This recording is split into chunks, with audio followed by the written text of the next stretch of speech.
vlog. So I've been thinking about doing this vlog for a while, so yeah, I would like to do it. This vlog is all about books.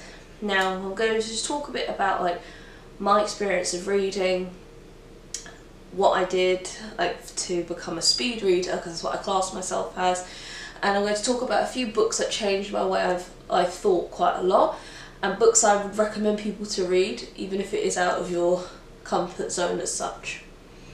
Okay, so a bit about me and reading. I've always been a reader, ever since I was tiny. My mum would take me to the supermarket with her every week, and every week I was allowed to choose one book from this random little shop in the shopping centre. And every week I would choose a different book, and then I would sit and read it with her, which was really nice. Also, my grandmother, my nan, I loved going out with her, and when we did go out and things, she always bought me a book as well. And she was always really supportive of me reading and things, just like my entire family was. I have a really fond memory of me sitting on the edge of her bed, and she bought me a collection of books from Woolworths, back in the day, Woolworths, and she was very surprised at how well I could read and how fast I could read, and she just encouraged me to keep doing it. So fast forward a few years, always been a reader. English, in the sense of reading and things, was always my strongest suit over maths. I was always a literature head over mathematical. As I got older and in my profession and when I was a teacher, it kind of evened out a bit, but books were always my first love. So yeah, I went through primary school, secondary school, and then got to my A-levels, and I continued with English. I didn't do too well in my GCSE A-level, so GCSE English, but my A-level I did a lot better, which is a funny thing. I guess it was down to interest. Then after I did my A-levels, I went to university and I studied English literature. Well, it was English literature mainly, but English and history as a joint degree. Both very heavy of reading, both very big passions of mine. So just to get to the speed reading side. When I was younger, my mum was always a fast reader. Like, my dad would always try and, if you had Sky, you could press the I button to read what it would be all about, the show, and my dad would be clicking it off quickly to see if my mum could read it as fast as she could, and she could. So I was always around someone else who could read really fast, and that was my mum. Also, my dad was so encouraging as well of me reading and things, and always encouraged me to write summaries, which I didn't do all the time, but encouraged me to write summaries about what I read so I could remember it. But then I realised I could retain a lot of information in my head really well without doing it. But I did do it sometimes, and it was really helpful, especially when I got to university age, where I had to read so much and it was a lot more complicated and things I would have never picked up in my life. So I would say I started really recognising I was a speed reader from the age of about 18, 19, because I had to be. I had to train myself up to be able to read like 4 books at once to keep up with all of my courses. Lucky for me, I loved reading. And it wasn't actually just books, it was also plays, it was also to do with like critical essays and things like that. And it was also really hard because everyone has a favourite type of genre, so like for me, my favourite type of genre of book is horror, fantasy, that kind of like witches, vampires, all of those sorts of things, anything mythical I enjoy. That is why still to this day I really enjoy young adult literature, which has changed so much since I was a teenager, and I still read those books. I still go to the young adult section in Waterstones or Foyles and pick up those books because they were fantastic. And yeah, and I'm a grown woman. I'm not saying my age, but I'm a grown woman. But yeah, so in university, trained myself to speed read even more. So I was able to finish books of like 1,000 pages within 2 days, things like that. And I would just, as my dad used to say, I eat books. And I do, because my bookshelves when I was younger were bowing, so they were like under the weight because I had so many. I'm not a Kindle fan, that's my opinion. You can't beat a proper book. Do see the positives of it though, for space, but yeah. And that was that kind of thing. Like, I did fall out of reading for a while when I was working because I was so involved in that, and since trying to find my new job, I've been picking up books a lot more. Currently I am reading the doorstop that is. I'll grab it. War and Peace by Leo Tolstoy. I think I'm on page 520 and I did start this January the 1st. This has been a big challenge of mine because I'm not a biggest fan of Russian literature. I find it hard to engage with it. Even though I'm pleasantly surprised by this. I've read Crime and Punishment and I could not get in. I read it all and I was just at the end of it, I was like, what was that? But this one is actually a lot more interesting. I would say you do need to have a sound knowledge of like 1800 wars, like in the sense of for wars from the 1800s, like Napoleon and all of that, and prior to that even. But it is quite enjoyable. The thing is, it is long, and I think that's what a lot of people, when they look at this book, they're like, oh my goodness, I can't read that. And it's not because it's difficult, it's because it's so long, and I'm starting to feel it now. However, I'm a part of a reading challenge with my best friend, and she's reading it with me, so that's fantastic. So we're trying to will each other on. Not halfway yet, but like 35%, 36% way, so hopefully we'll get this finished. I'm not trying to put too much pressure on myself, but by the end of March this book needs to be done, because I've got loads of other books I'd like to read. So I've got a selection of books and a couple, actually a play in here as well, that I think people should read. Now, people say obviously plays are made to be acted out, say like like when they do the screenwriting, it's meant to be acted out. But in my like educational background and things like that, and especially for university and things, I read a lot of plays and it was very, very interesting in comparison to seeing it on stage. There was even one where I did read the play and then I went and saw the play to see how different directors and different, I'm not sure what the word is, playwright? It's been a while. See how they imagine everything that happened, that the screenwriter or even author, if it was like a book and then it was changed into a play and then it was changed into a film and things like that. So I'm going to start off with a few of my books that I read via either university, school, my own thing. I will be doing like a few of these videos like randomly because I have got a lot of books and a lot to share, and yeah, I would like to say and share it. I will read some of the blurbs for some of them, not all of it, or do a quick summary of the book because I don't want to give away too much. Some of them you probably would have really heard of, and some of them you may have been like, I've never heard of that story before. And it's really good. For English literature, we have got quite a few for English literature, but I do have some other types of literature in here in the form of like foreign written things. Okay, so the first one, this is not in any order, it's just order I'm grabbing it in. The Picture of Dorian Gray by Oscar Wilde. If you're a big fan of the supernatural and things like that, you probably would have read this book, loved it. Discussing this at university was always really fun because obviously when you are critically analysing a book, you always look to the author and his or her life, and this book was really, really interesting to actually almost pick apart Oscar Wilde's brain. I would say to read this if you are a fan of the supernatural, if you are a fan of like things that don't make much sense. Very, very, very, very amazing text. I'm not going to go into too much of detail again, but I'm just suggesting that these will be something to read. Read at any time, fantastic. And this is a Norton Critical edition. These ones are quite expensive. Don't know how much I can't. This is a lot old. But these are like for university because with these types of editions you also get the critical essays written by famous academics and things, and that actually really helps at university level, especially when you have to critique work. Yeah, so that's the first one. Second one, Frankenstein by Mary Shelley. It's a lady writing in the early 1800s, and I'm here for it. Especially when a time when women didn't have a voice as much, I'm here for it, and this book is brilliant. If you've seen the films, still read the book, I highly recommend. It is just fantastic, it is well written, it has got so many surprises, and again if you like the supernatural, this is the one definitely for you.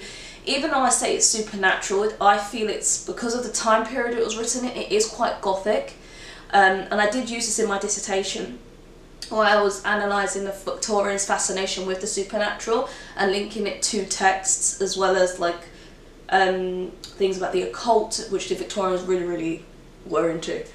But yeah, say again, fantastic. Please read it if you've never read it. If you've seen the films, which you most likely have, read the book. For a read, it's not too complicated. What I would say is if you're ever going to read a story or a book that is not a current text, as in it has been written like 200-300 years ago, take your time.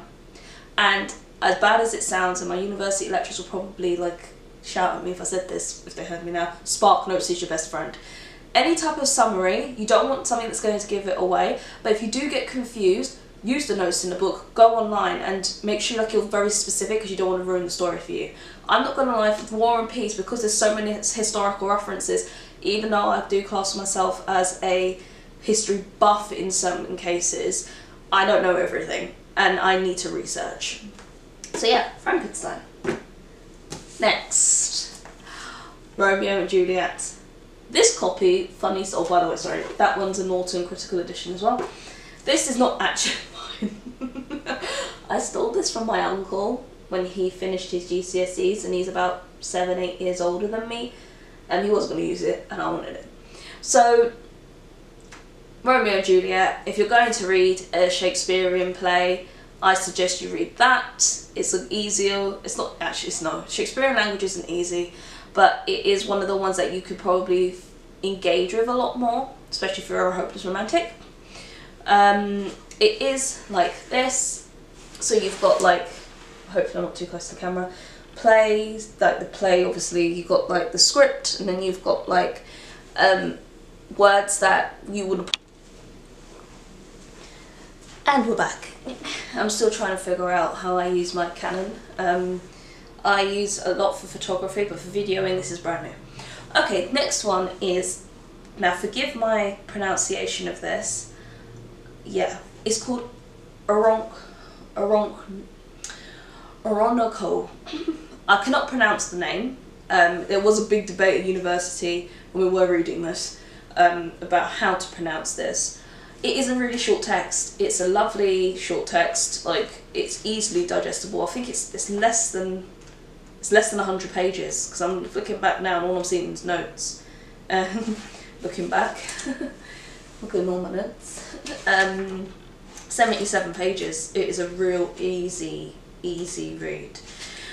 Oronoco, or A Royal Slave, A True History. This book is a book about slavery. It is really a really good read. I really enjoyed it. I have been reading different, this was a text in my university which was fantastic, and for me going into an English literature kind of course and things like that, it was really good to see that we were discussing challenging challenging times and things like that in history, and I really appreciated that this book was in the book reading list.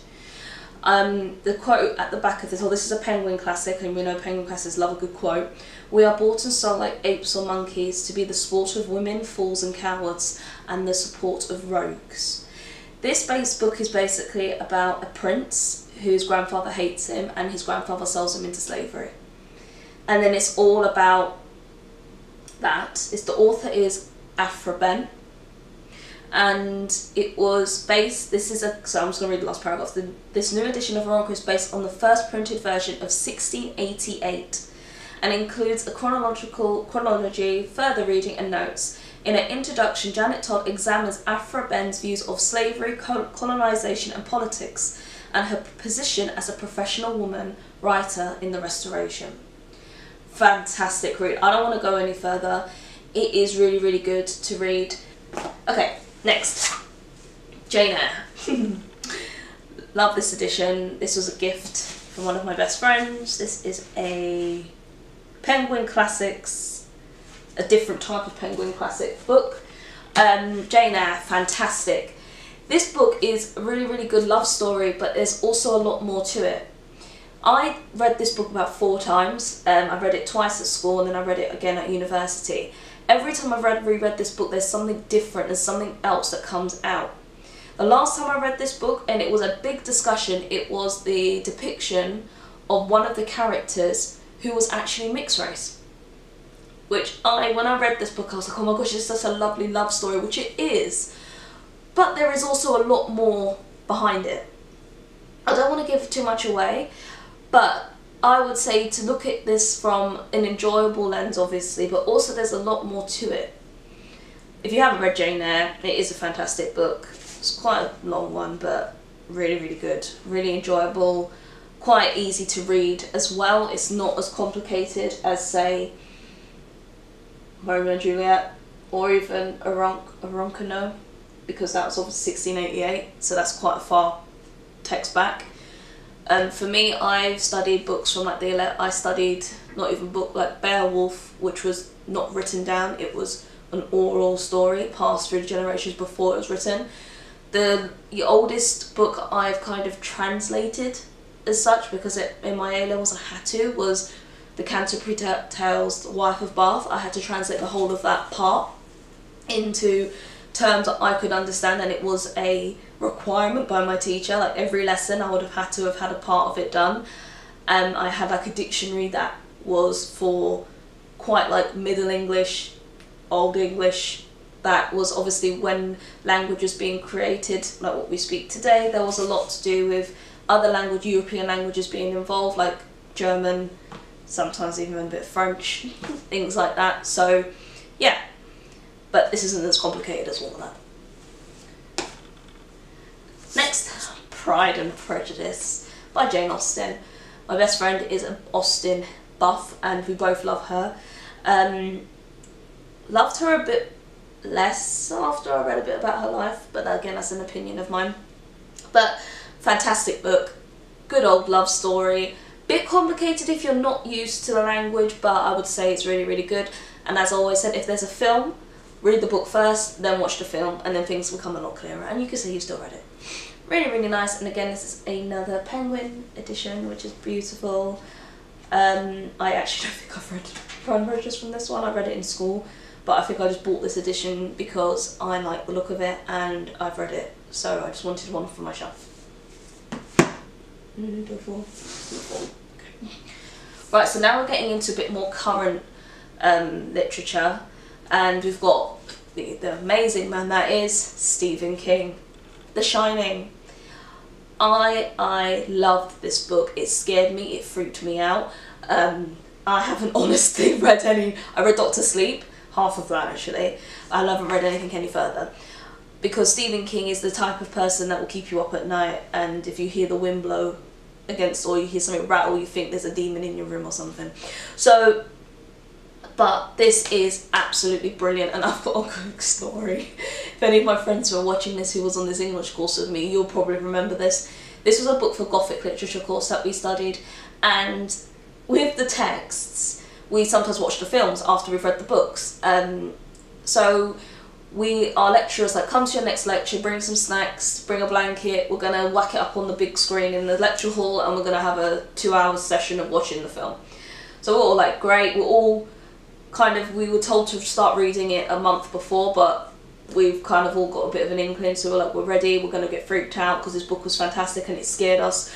So all turn up to the lecture hall now with all our bits and bobs, all settle in, and turn on the screen, The Shining comes out, and then the whole room cuts out.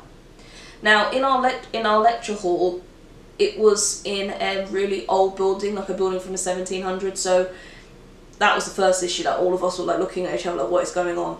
Thing is, also a lot of the building doors are controlled by electricity, so when the doors close, it was almost like it was stuck. You have to like press a button, give it a good shove, and then it would open again. So all the doors shut, the windows, all of the blinds, electronic blinds, all dropped, and it all started a bit of a mass panic, because it was just the air, like the eeriness of what happened because of it. We were all like, it's because of this book. We all did get out, and then we went to another lecture hall, which was like a proper classroom instead, and then we sat there and watched it. But it was funny because it was this type of book, and then like, it was like the electrics cut out, doors started closing, everyone was jumping up and down because they couldn't understand how we had to press the buttons to get out the door. It was hilarious. But in hindsight, it was hilarious. At the point, it was actually really scary. But yeah, fantastic book. Not going to go into much detail about it. If you have seen it, read the book. because the book is if you love the film, the book's 50 billion times better. And I'm talking about The Old Shining. And the last book I've chosen, and I read this in my A-levels, and this book forever sticks out in my head, is Jan Martel's Life of Pi. It was, I understand why it was the winner of the Man Booker Prize. I never read anything from the Man Booker Prize until I got to A-level and university. I was very, very kind of into my own genres, and that's why I love studying English as a degree, because part of my degree, because I was pushed to read books that I would have never picked up before, and I had to finish it. So even if I didn't like it, I still had to finish it because there could be an essay written on it. And it was really, really good, and this opened my eyes. I felt like I was with Pi, travelling. I'm not going to give much away if you haven't read it. But it is really, really good. It is not the most easiest of reads because it's quite sad, in my opinion. Like, reading is fine, but like, it's sad. But it's absolutely fantastic. If you want, actually I'm just looking at the quote now, it's from Margaret Atwood, if that gives you anything. Margaret Atwood is the one who wrote The Handmaid's Tale. Yeah, I'm just remembering that. Yep, and The Testaments, and she's written many other books. So she's given her, and I totally agree with her. This book stuck with me for years. It was the description, it was how I felt I was there with him, how I was feeling all the emotion. Okay, still working this. Awesome. I'm not sure if I was ever caught the end of what I was saying with this, but read the book. You'll be so shocked about how this book ends. It is, yeah, it's one of those ones where your mind's completely blown and you don't know what's happened. You're like, what have I just been through? Like, I've been through the war and an emotional roller coaster, and then a walk through a field on a sunny day type thing. Great. And that is a bit of a look into me read books that I enjoy and my reading. It's probably all over the place. I also apologise if I kept not looking straight at the camera because I'm still new to this and I'm still trying to figure it out. And trying to get more confident in front of the camera. But yeah, I really, really hope you enjoyed this. It's something different. I'm still trying to plow my way through. Thank you for all the people who have viewed this, and people in the future who view this. It'd be really appreciated if you could like it or subscribe or both. That would be great. Thank you to my 4 subscribers already. And yeah. This is going to be just a random vlog, and then I will be posting a kind of a video, normal, weekly, this is my life type vlog as well. Just wanted to try something different. Please share to your friends, especially if you are bookworms like myself. And in the comments below, let me know what you're reading, or let me know if there's any classics that you think I should read. I would like to respond. I've read quite a lot, but I have not read them all by no means. When I did go to Oxford last week, the week before, I did get a bookmark about the 100 books to read before I die, and I've read about, I think I said 50% of them. Some of them are just not my cup of tea, but I will read them because there's something about them, that's why people talk about them, and I like being engaged in conversation. Also, let me know if you liked another video like this, just a rambly talking ones. I can do ones a bit more current literature. I'm currently looking at my bookshelf now as I'm saying this to you. There, I also can do a what's on my book list now, which is quite shameful because I think I've got about 70 books I bought. I have a problem. But I have so many kind of books I can go through about what I'll be reading after I finish this. And yes, and also with reading, just a final thing, challenge yourself. Now, I'm not saying I'm doing it all the time, but challenge yourself by reading something you would have ever picked up before. Even if it is one of your friends you know who loves the New York Times bestseller list and you absolutely despise it, say to them, you know what, choose me a book, send me the link and I'm going to buy it and I'm going to read it and we'll read it together. Reading is always much more pleasurable when you can discuss it, But obviously it's nice to just have like 1 or 2 people to discuss with, not a book group. If you want a book group, you can have a book group. I prefer to read in isolation, or I read with my best friend Paige, who you met in the previous vlogs, because she and I read similar type books, but also we do kind of push each other to read things that are different as well. Oh, I also forgot to mention, I am currently reading another book called Mixed/Other by Natalie Morris. And that's about being mixed race in British society. I will be giving a little bit of a feedback on that, because my mind was blown by it and how I could link with that book so much as being mixed race in basically in the 90s, and how my parents must have felt in the 90s having a mixed race child, and racism and viewpoints from black culture and white culture, and it's a really interesting read. I hope I didn't offend anyone in this. Apologies for my pronunciation of the Oronoco. Sorry, I don't mean to offend, and all of these things are my opinions and things that I deem as important. Maybe there's someone out there who deems it as well, but also I'm also an educator. Even though I'm not teaching at the moment, I still might view myself as an educator, and what I think should be taught and things that should be discussed, and I always think it is important for the uncomfortable issues and books that do challenge a lot to be discussed and to be read as well, because everything has its place, and we are humans and we are evolving, yeah, and we're learning, and it's important. And in a society that we are not just one fixed mindset and things, and we've got people from all different avenues of life, it is really important to talk about these things and read. Also, if you've got children, if somehow you've stumbled across this, make sure your house is full of books. Or if you can't afford it, that's completely fine. Library. I know some people who've do libraries exist anymore, which makes my heart sad. But yes, libraries do exist, and it's not just for academics. Take your child to the library, get them their own little library card to put in their little purse or their little wallet.